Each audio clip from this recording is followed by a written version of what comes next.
We're now joined by Johannesburg EMS spokesperson Robert Mulaudzi. A very good afternoon to you, sir. Thank you, as always, for availing yourself to SABC News. Good afternoon, Alf, Florence, and Alf. Good afternoon to the viewers.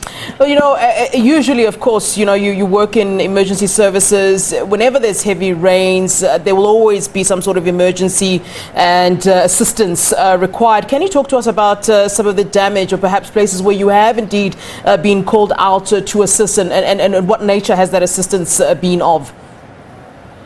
Yeah, so far throughout the city of Johannesburg, we didn't really receive any major incidents which were caused by flooding. However, we did receive an incident of drowning in along Jackskay, where a body of a 40-year-old man was recovered yesterday afternoon at around 3. So it looks like he could have drowned maybe a day or so before we recovered him. So the circumstances around this drowning is still a subject of investigations. In terms of any other incidents which have been reported throughout the city, we don't have any, but we've got our disaster management monitoring teams in all 7 regions of the city assessing, most especially in our vulnerable communities, our informal settlements, to see whether if we did have any residents who might need our assistance. But we're still continuing to be on high alert since we don't know exactly when this rainfall is going to stop.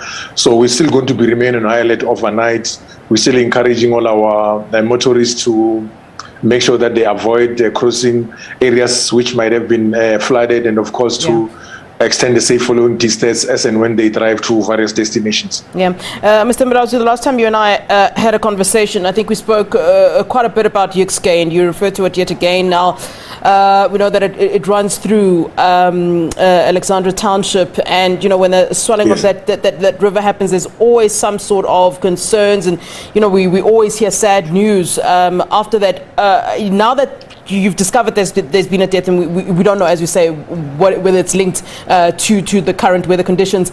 Are you focusing on that area just so that as a precautionary measure, so that we don't hear that something has happened, as we do know that it is quite problematic, isn't it? Yeah, we're actually focusing on all our low-lying areas, which is mostly it's Jackskay, it's Kalfontein, River Stream, and also Klip Valley.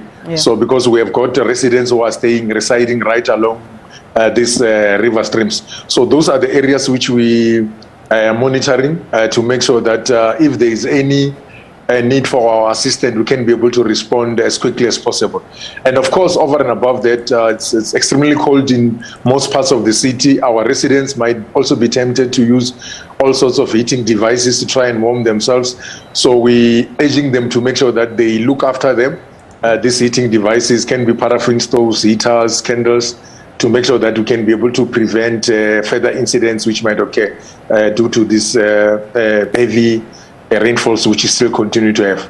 All right. Thanks very much for giving us your time. So thank you very much, as always. Thank you very much. All the best of luck. All right. That is EMS spokesperson in Johannesburg, Mr. Robert Mulaudzi, talking to us about the current weather conditions in Gauteng. And, of course, they're keeping an eye on all the problematic areas then.